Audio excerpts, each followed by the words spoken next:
Y'all planning for this?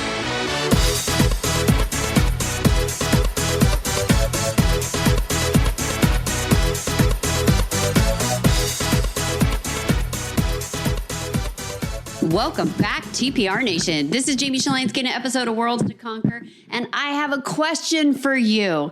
Have you ever been in a social gathering and chatting with people, and they're telling you about someone, and you ask the person, well, what do they do for a living? And that person says, oh, they do what you do. They do exactly what you do. And you're stumped and confused because everything that you just heard about that said individual is not at all what you do. And in financial planning, we have done a terrible job of distinguishing what financial advisors do and who they serve. And this was no better illustrated than this weekend when I just returned from the Oregon coast, went with my in-laws down to Otter Rock, and my sister-in-law is a financial advisor. And as I was talking to everyone in the family, one of the people came up and they said, I'm so confused because when I talk to the sister-in-law and I talk to you, it's completely different, but you guys are both financial advisors. And they said, could you tell me what she does? And I gotta tell you, a lot of it is pretty ambiguous to me because when I've been in conversations with her, it's quick to be like, yep, that's what I do too. I do that. But then as I dissect and I peel back the onion layers of her practice and I look at, okay, what are the things that she's doing versus what are the things that I'm doing? And how do we clear up confusion? And so if I look at her practice, she works at a municipal bond traders office. And so most of what she does is muni bonds.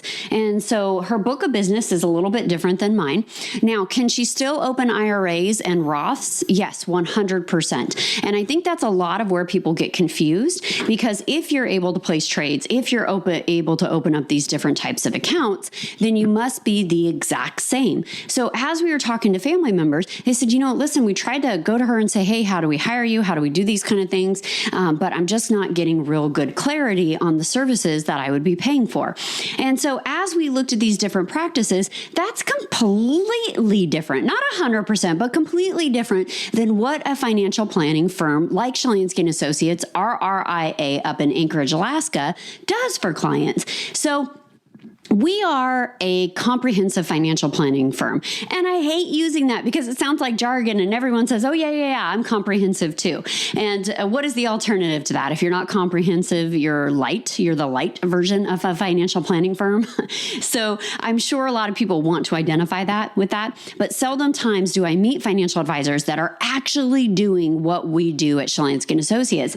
So we are thorough. One of the things that Floyd Shalansky, our founder, likes to say is we are cradle to grave.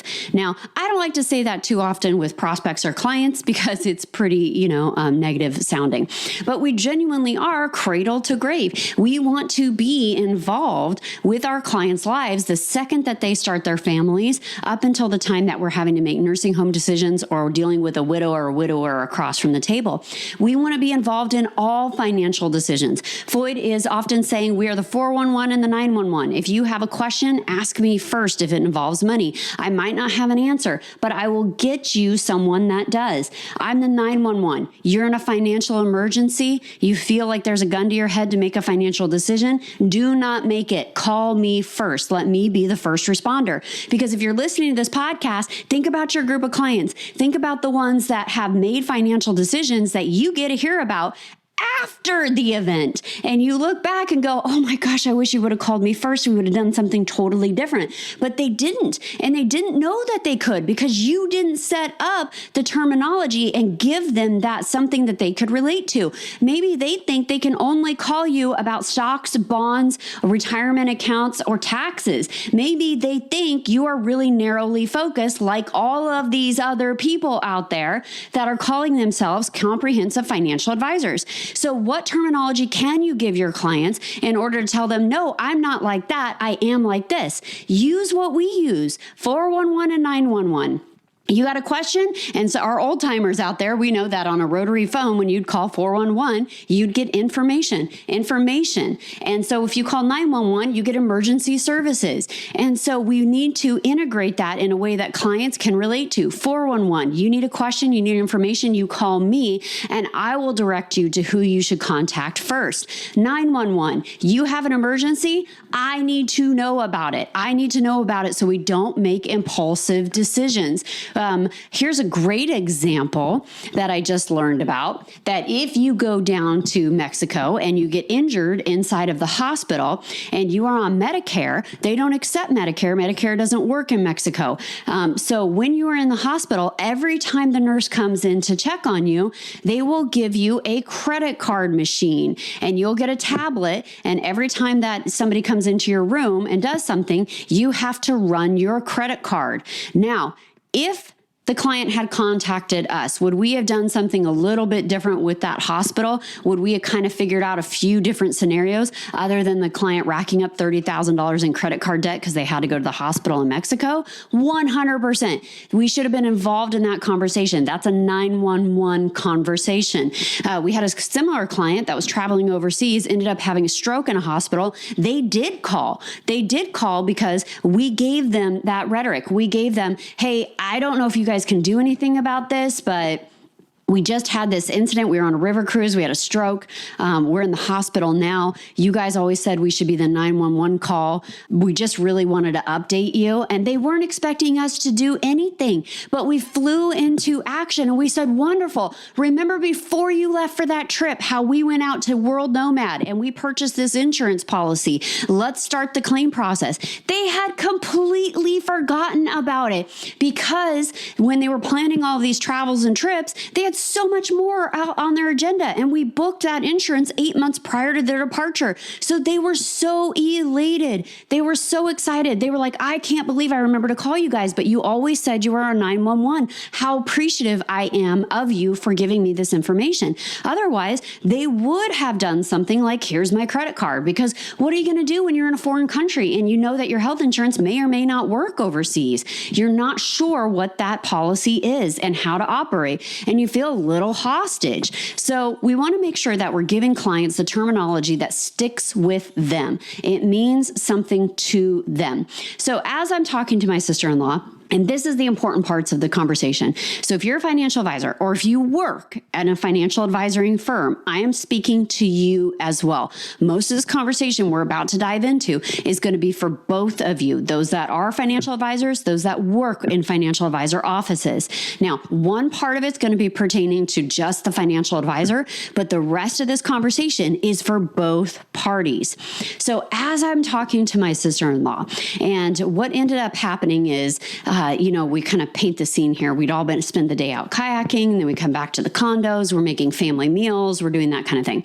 So the brother-in-law that she's married to comes up to me and says, hey, listen, my 401k is doing amazing, right? Because everyone wants to tell you how their investments are doing.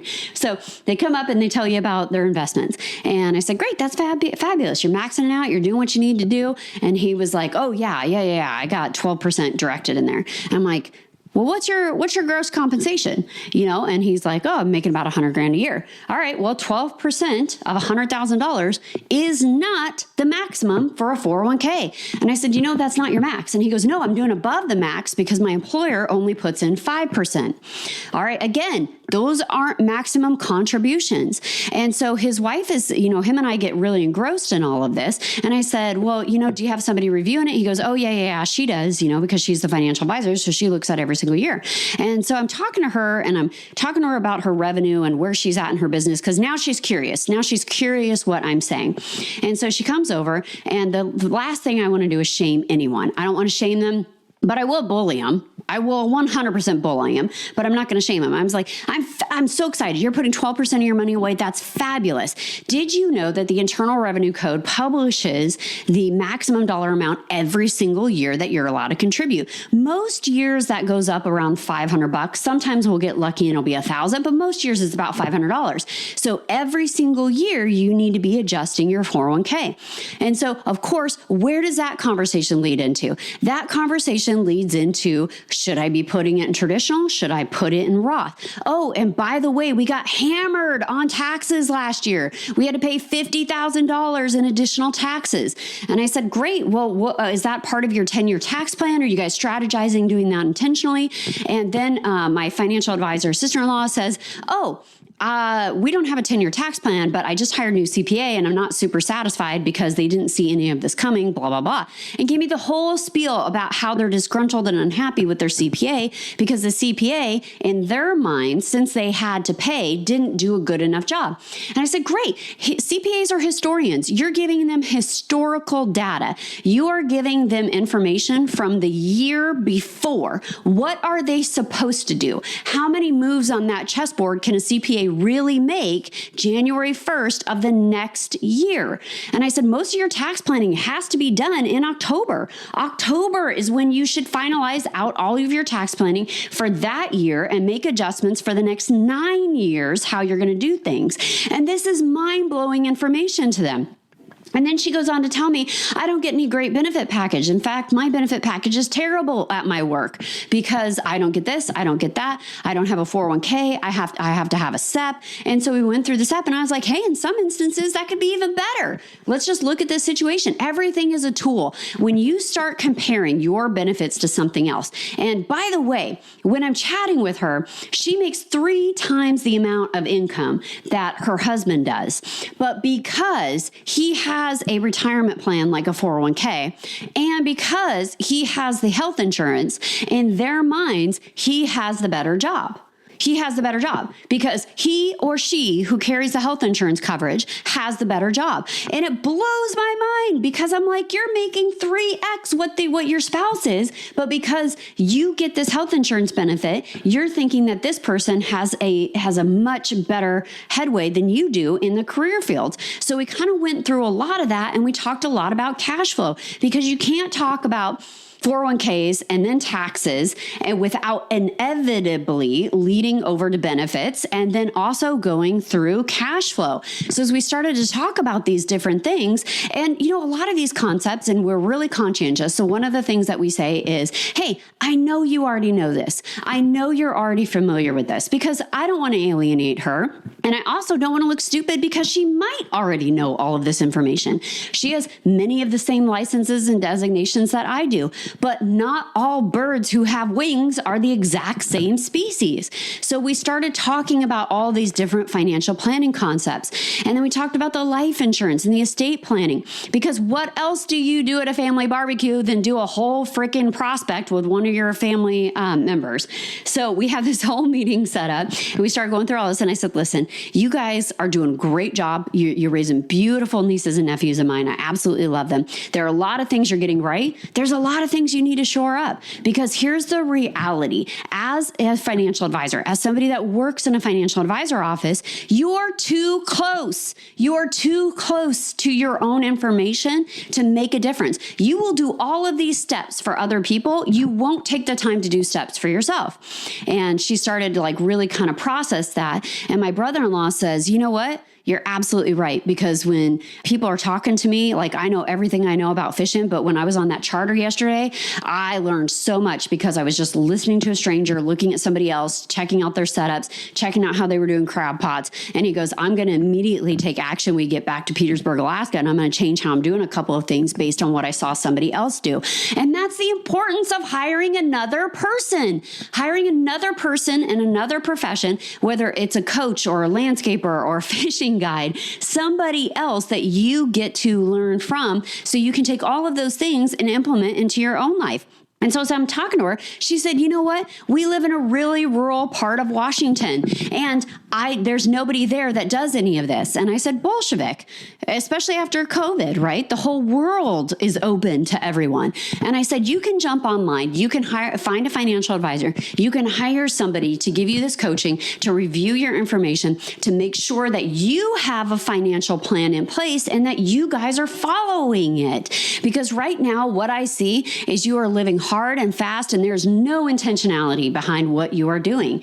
And she said, yeah, actually, actually one of my friends hired a financial coach, and she's kind of like a life coach, comes in and does all of these blah, blah, blah. I said, great, fantastic. Why don't you go do that for a year? Because one of the things, we don't really work with a lot of family members. It becomes difficult, it becomes awkward. If they end up losing money, it's very hard to sit at Thanksgiving table without them thinking it's 100% your fault and like you can control the market. And trust me, and I tell many family members this, if I can control the movements of the market, we wouldn't be sitting here. We would be in the Bahamas, we would be in Spain, we would be in a much grander location than right here where we all had to cook our own meal. So we kind of discourage family members from hiring the practice, not because we don't think we're going to do a good job, but because we are also too close to it. And I don't want every family interaction to be a meeting. And it will be. It'll be a client meeting. It'll be a follow-up. It'll be, hey, can you help me sign this form? Hey, I need to transfer you money. Hey, I need to do this.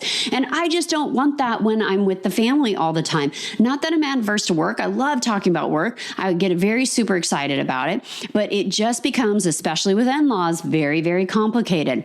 Because now your spouse is going to get in there. And the worst thing in the world is your spouse to question your advice. Well, why did you do that? Why did this happen? How come you didn't do this? How come you'll work with this person, but you won't work with that person?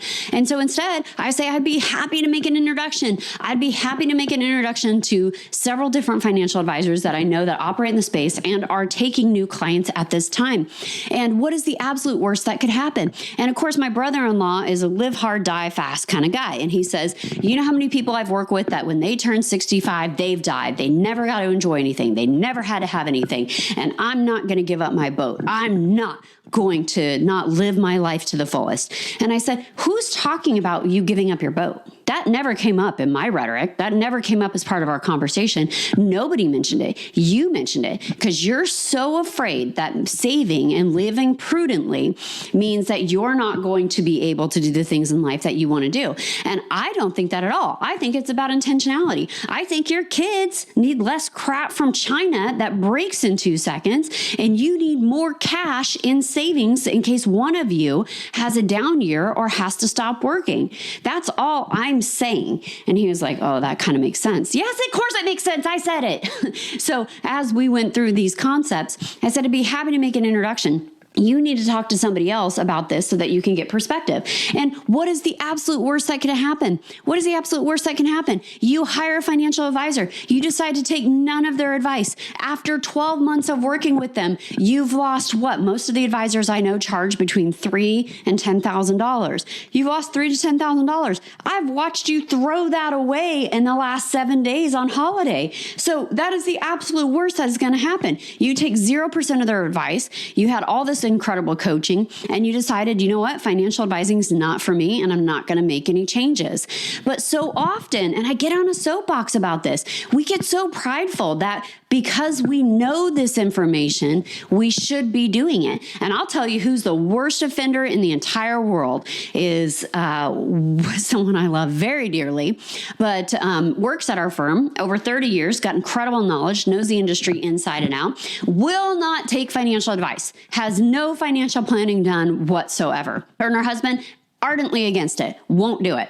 And that is so offensive to me because they go above and beyond for all of our clients. They go above and beyond to make sure every single one of our clients is taken care of. But she's too close to it. It's not going to happen to me. It's going to happen to somebody else. And that's the part that's really hard. So even as a team member, one of the things that you should talk to your financial advisor about is, hey, could we get some kind of benefit compensation package where maybe I get financial planning advice just like a regular client would be from somebody in the office. At Shalansky & Associates, this is integrated into our benefits. We offer all of our employees financial planning after 6 months of successful employment. If our relationship comes to a conclusion of employment at any time, we'd love to remain your financial advisor. At that time, you're going to resume full cost. The cost will be X amount of dollars every year, etc. I think this is so critical that I build it into our practice. I build build it into our benefits model.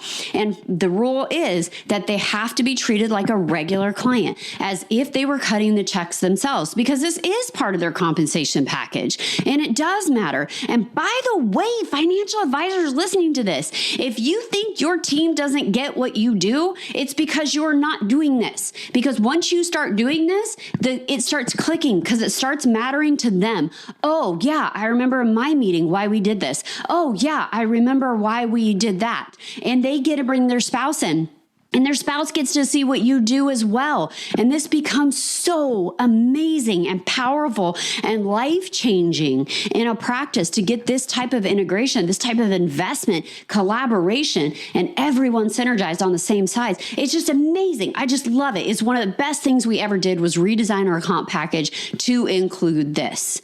And as we go through it, I hope you listen to this and you hope you say to yourself, okay, you know what? I don't have my wills done. I don't have my trust done. I don't have a durable power of attorney. I don't have an advanced medical healthcare directive.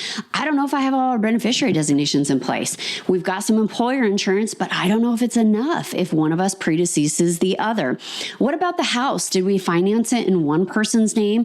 What happens to that if that person dies? Do I have to immediately move out? Am I entitled to any of that? What about health insurance? Are there options if we're unmarried? Could I go on one person's health insurance? How does that look like? How much should I be saving for retirement? As my income increases, how do I make sure I'm mitigating taxes along the way? These are important questions that I challenge you to ask yourself. If you are doing this type of planning, are you doing this type of review of your financial house, your financial scenario to make sure you're on track? This applies to everyone. Now, let's spin it over to this next part of the conversation. So my sister-in-law inherited her book of business. Her father, unfortunately and tragically, died prematurely. And so she inherited his entire book of business. And when she did that, she had been working kind of part-time as a financial advisor and part-time in a different industry. When he passed, she had to settle up. She had to step up to the plate, especially because now it was her responsibility to make sure her mom was taken care of. Her mom did not work, and so they needed 100% of the income coming from the father who had died prematurely. So as she took over this book of business, one of the succession agreements that she had in place was that the mom would receive X amount of payout over 2 years for all the book of business. And so for those 2 years, she was hustling, doing 100% of the work, but giving away almost 50% of the income to that survivor. Now, it's her mom. She wants to 100% make sure she's taken care of. But how many times is it not your mom? How many times is that person that you're making a payout, maybe a friend's wife or a partner's wife or somebody else's husband? What does that succession look like? Is that the person you want to inherit all of the clients? What if the clients leave? Then how much do we owe? So this is the part of the financial planning that most financial advisors do not take time to do. What is your succession plan? And most financial advisors, we die at our desks. We don't ever get out of this profession. We don't ever leave it. Why? Because part of us thinks it's not that hard, especially after you got 40 years under your belt. You got it really dialed in. The significant part that people don't often talk about is that they really like their clients. They really like that social interaction. They really have been invested over a lifetime with an individual, and they want to see it all the way through. So that's a significant part of that emotional relationship development that people are dismissive of. People think, okay, now that you're 65, you should retire and your book of business should go to somebody else. Well, you're 65, but you're not 95, and you've spent a lifetime building relationships with all these clients that maybe you're not ready to give up those social interactions. Maybe that way, in a significant way, that's your community. That's your community. We don't have a lot of people that go to big congregations and live in small towns and have a strong sense of community. There's a lot of identity that is wrapped up in our work and our social circles being a part of that. So don't be dismissive, especially as people age in the financial planning practice. Now, with this succession agreement, you need to be looking at buy-sell agreements. What does it look like for the practice? Who inherits the book of business? If you're working with a BD, does that mean that book of business is just going to go right back over to the BD once that person dies? Or are they going to be house accounts? Or are they going to go over to you?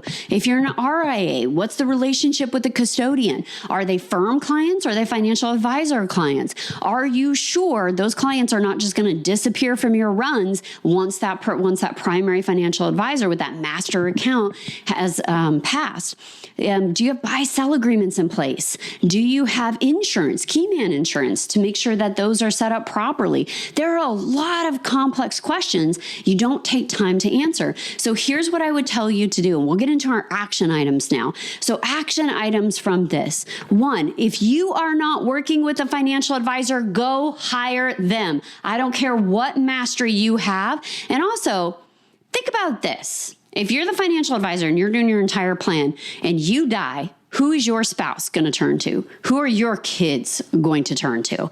They need to be establishing a relationship with somebody else that's not you about money now. That is an important part of the planning process. And think about a lot of your clients. You might have a lot of clients that probably don't need a lot of your advice, but they keep that relationship going because the spouse needs to have somebody in case they pass away. They need to know their spouse is going to be taken care of by somebody they trust. So if it's true for them, it's true for you. And then the second action item I would tell you to do is build it into your compensation model for employees and make sure, and maybe it's not you, maybe you're not meeting with them. Maybe that's too close to icky. You don't want to be involved in all of that personal stuff because you still need to have a professional relationship. Cool. Then pay another person, find a different financial advisor, and the company pays that financial advisor as part of the compensation package. So second one, hire a financial advisor, build it into your compensation package.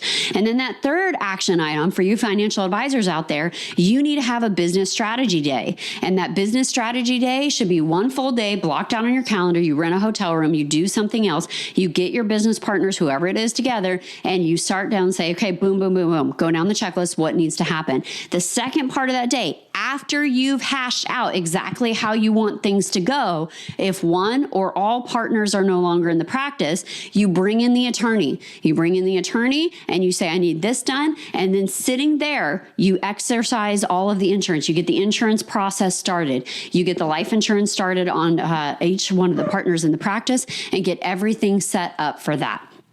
Do not take it for granted. Do not think there's always going to be time. We don't know when something's going to happen to one of us. So we have to be preventative now. We have to treat ourselves with the same dignity and kindness and respect that we treat most of our clients with. TPR Nation, this has been an episode of Worlds to Conquer. I'm Jamie Shalansky. Go find people who share your values and change the world. Hold on before we go. Something that you need to know. This isn't tax, legal, or investment advice. That isn't our intent. Information designed to change lives. Financial planning can make you thrive. Start today, don't think twice. Be a better husband, father.